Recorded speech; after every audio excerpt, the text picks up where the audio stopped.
What is going on, YouTube people? Today, Fanatics Fest is back. Do you trust it? Do you believe it? Will you be going? Or do you need a prove it year? And this particular convention date has caused me some problems. It really has. And we're gonna talk through it today. I have a very important decision to make about attending this show.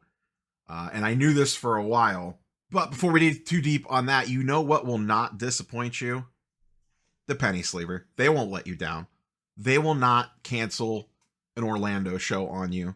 They will not cancel a Pittsburgh show on you. They will give you high quality supplies at fair prices. You can get free shipping, $49 and up, and you can get 10% off with code Neo cards. They will get you what you need. Doesn't matter. So if you just ripped a bunch of new product, maybe you got some Topps Chrome update in and you need some penny sleeves, some semi-rigid, some top loaders, go over and check out friend of the channel, the Pennysleever. With that, let's get back into Fanatics Fest New York. So a couple different ways to go with this. Let's just talk, me personally here. So if you missed it, the show is back. It is moving to June 20th to the 22nd. If you are a viewer of the channel or follow me on social, everyone that went breaking news yesterday about this, you all, boys and girls, knew about this a month ago because I broke this news in early November when I said Fanatics Fest is jumping in front of the National with a late June show date. Now, at the time, I actually knew the date of June 20th to 22nd. I was 99.9% sure on that, but I left it a little bit more vague just in case. I was very confident on the late June date and them wanting to get in front of the National. So this puts Fanatics Fest and the National basically about a month apart, which is a little bit better, I guess, than last year, but that's still a lot of expense and a lot of travel for folks. Now, last year's show was a mixed bag. There was some really good aspects of it. I think people with kids probably had a better time than people that just went there for the card show. The card show was fine. It was a good card show. A lot of high-end dealers, a lot of quality inventory. It was busy, but not super busy. The VIP experience was an absolute joke. Hopefully they fixed that. And, the product exclusives were okay. The Big Apple refractors and all that was a fun little chase. I had a good time at the show. The VIP ticket was definitely not worth the price. But besides that, I had no real issues with the show itself. Most of the stuff all centered around the VIP ticket. So they're back this year. Tickets go on sale this week if you already had or attended last year's show. If you attended last year's show, you get an early window to purchase, which actually opens Thursday the 5th. With that being said, I am in a bind on this. Myself personally. One, there's a little, I got burned on this, thanks Simon, on guaranteeing that I thought the Orlando show would happen, a month out from that show, and we all saw how that played out. That being said, I would be absolutely shocked if this show got canceled. I believe they have a multi-year commitment with Javits Center, and Javits Center is not a place you play around with. Plus, this is New York, home of Ruben, home of Fanatics. They're going to basically treat this thing like the white party and have, roll out all their celebrities and stuff. Like, Ruben's not going to let this one go. So they will figure something out. Yes, they did lay off a bunch of their staff, which, a month ago when we talked about this, I had said, I still think this stuff's going forward. They're just scaling things back, and that seems to be the case. The LA show is canceled. So a little small part of me is like just slightly hesitant on booking all the travel and everything, and then them rug pulling again. Like I said, I don't think they'll do that. My bigger problem is this is the same weekend as Heroes Con, which if you follow the channel for a few years, Heroes Con is a fantastic, one of the best Comic-Cons in the country in Charlotte, North Carolina, that I've gone to for 3 years in a row. It has always been Father's Day weekend, which is the weekend before, which was always a pain in the butt. This past year, they announced they're moving it back 1 week so people didn't have to deal with that anymore. I was super excited. Then I found out about this and that they were going to line up on the same weekend. So now I have to choose HeroesCon or Fanatics Fest. I could honestly probably do some crazy gymnastics and pull off both. I just don't know that I want to deal with all that. Flying to one, then only being there for a day, and flying to the other, and only being there for a day, and then flying home, all in the course of a 3-day period, seems like a lot of messing around. I would rather just commit to one show or not, and just walk in with the fact that whatever one I go to, I will be having FOMO for the other one. I think what it comes down to me is my heart wants me to go to Charlotte, my head wants me to go to New York. I know from a content creator standpoint and being involved in the hobby, Fanatics Fest New York is more important for me to go to as a content creator. But as where I'd want to spend the weekend, I would personally rather go to HeroesCon. That's where I'm at with it right now.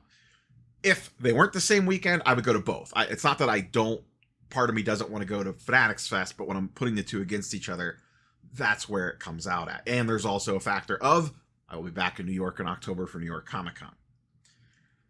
But I'm curious, for those that did not attend last year, based off what you saw and heard and what has gone on with Fanatics events, would you give it a whirl this year? Or are you like, nah, I'm good?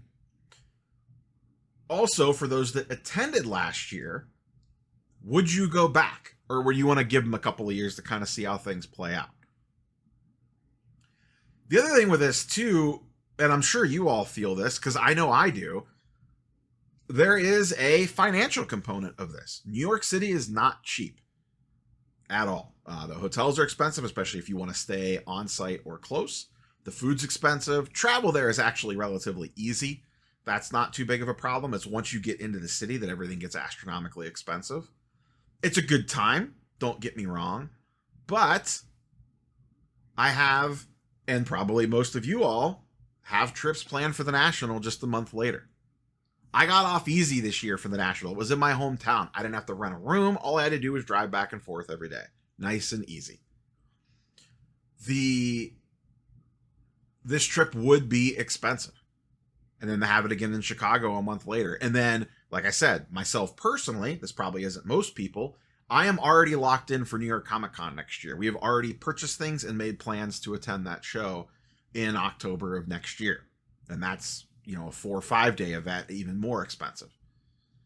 So there is a cost component to this. I can only get to, and like I said, I'm sure everyone feels this, the increasing amount of shows, whether it's Fanatics Fest or, the other pop-up shows that are going on, does put constraints on the wallet. I can only go to so many places. I can only take so much time off work. I have a day job. My life is not full-time cards. I can't just pick up and go. I do have to put requests off in for work. I'm lucky I have a ton of vacation every year. I basically make my own schedule for the most part, Monday through Friday. So I can wiggle some things around and, leave a little early on Friday to travel to stuff, or, take a half a day on a Thursday and skedaddle out of town to get to shows and things like that. I do that quite frequently. Work doesn't have a problem with it. It's great. But taking full days off for travel, these shows add up. And there's ones that I consistently go to that I want to keep going to, and I'm sure a lot of people feel the same way. And Fanatics Fest, let's be honest, has a bad taste in people's mouths, given what they did with Orlando, given what they did to people with Pittsburgh. More Orlando. Pittsburgh, the word got out on that, but they at least didn't fully market that, where a ton of people booked rooms and booked flights and booked Airbnbs. Orlando, a lot of people did. A lot of people got stuck holding the bag with Orlando, and they're not going to forget that.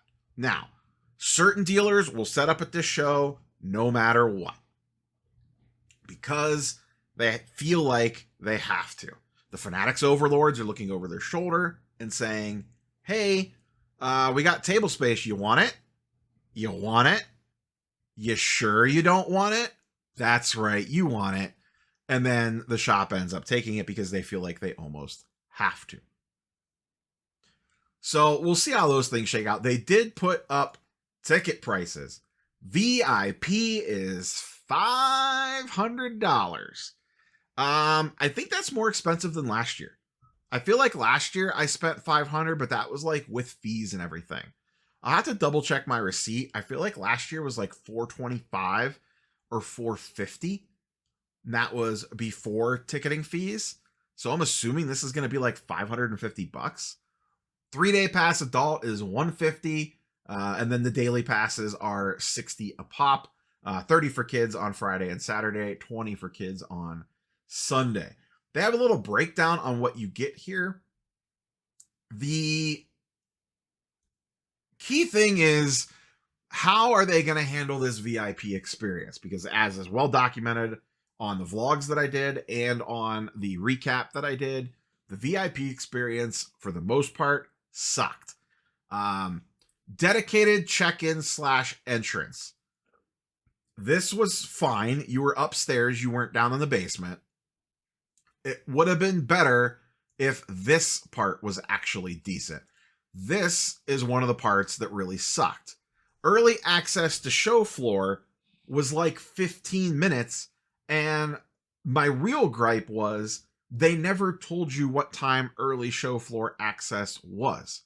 Usually when you go to these big cons and shows, it's laid out. Hey, you guys get in at, let's just call it 8:30 a.m. The peons or the normies get in at 9 a.m. Here's your entrance, be there, do your thing. With this, it was the morning of the event and we still had no idea what time we actually got in the door. I was lined up at like 9:15 and a bunch of us just stood around waiting for them to let us in because we actually had no idea what time they were gonna let us in. And then like 9:15 rolled around and they still hadn't let us in yet. And then like 10 or a couple minutes after that, they dropped the rope and let us in the room a whole 10 minutes before everybody else. Now, that can make a big difference if you're hopping in line for stuff or whatever, that little 10 minutes, you'd be surprised. But it's just a point. If I'm spending $500 for a show floor ticket, can I get in a half an hour early? That, that should be built into that. Where is it at? The gift bag. Absolute joke last year. We beat that horse to death. We don't need to beat it again. It sucked. Do they jazz that up? The gift bag for a $500 VIP package should be amazing. It's not hard. Instead of shoving a bunch of random ass packs in there, this show's going to be in June. Put a hobby box of Top Series 1 in there. You guys print 1 billion of them. They're $100 a box, which means your cost on it is probably way less. Hell, put a jumbo box in there. What are those? $179, $200, depending on the rookie class. Put 2 hobbies and maybe some people get 1 jumbo. Put $200 of sealed wax in there, not some freaking cheap ass MLS packs or whatever the hell was in there last year. Some Topps Heritage retail packs. Put a hobby box in there. It's not hard. If they put a hobby box in there and people were getting hobby boxes, even low end ones, out of those gift bags, people would go crazy for VIP bags at that point in time. The thing that concerns me here that they're not real clear on is this, because this was the other part that was very messy. It did not work correctly the first day. They figured it out a little bit on the second day, and then it was smooth operations by day 3. Fast lane for photos, autos, and Superstore. Does the Superstore include the Topps line? Because I don't see anything on here that talks about line skip privileges for exclusive product drops. Last year's VIP package stated that specifically. Now, they didn't know what the hell they were doing with it. This almost makes me think they eliminated it, which would be a big minus. I need more information on what this entails, and quite frankly, we're not going to get it because it was impossible to get information out of them last year. So this is concerning to me on what is this fast lane actually good for? Because I'm not doing photos, I'm not doing auto sessions. The Superstore, what does that mean? Is that just the Fanatics store, or is that the Topps store? Unless they're just combining everything into one this year, which they could also potentially be doing that. But there's no mention of exclusive drops on here. There is in other places that they want to ramp up the exclusive product, but they don't talk about cards. It could be apparel. It could be God knows what. So we'll have to see how that plays out.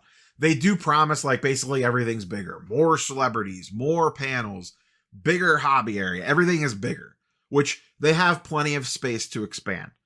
They did not come even close to maxing out the main room of the Javits Center, which was where the show was at last year. There was a lot of empty and wasted space, which is fine. It gives them room to expand. The show could easily be a lot bigger next year and still just be on the main floor, and you're still only using a small portion of what that building has in it. That building is massive. Go watch my New York Comic-Con vlogs if you want to see what that place looks like running at full capacity. Because that'll give you a good idea into the insight of what Javit looks like when she's really humming. Fanatics Fest was fine. They were using a small portion of the building. It felt like a ghost town in there. Even though the show was busy, compared to what that place can be like, it was, like a Wednesday morning at Target. So, curious for your thoughts and comments. Will you be attending? Will you be going? What kind of ticket will you be buying? Did you go last year and you're not going this year? Did you go last year and you are going this year? Have you never gone and you're considering it? Are you considering this instead of the National? National's in Chicago this year. This is easier travel for a lot of East Coast folks. That's all I got for you, boys and girls. We will catch you on the next one. Peace.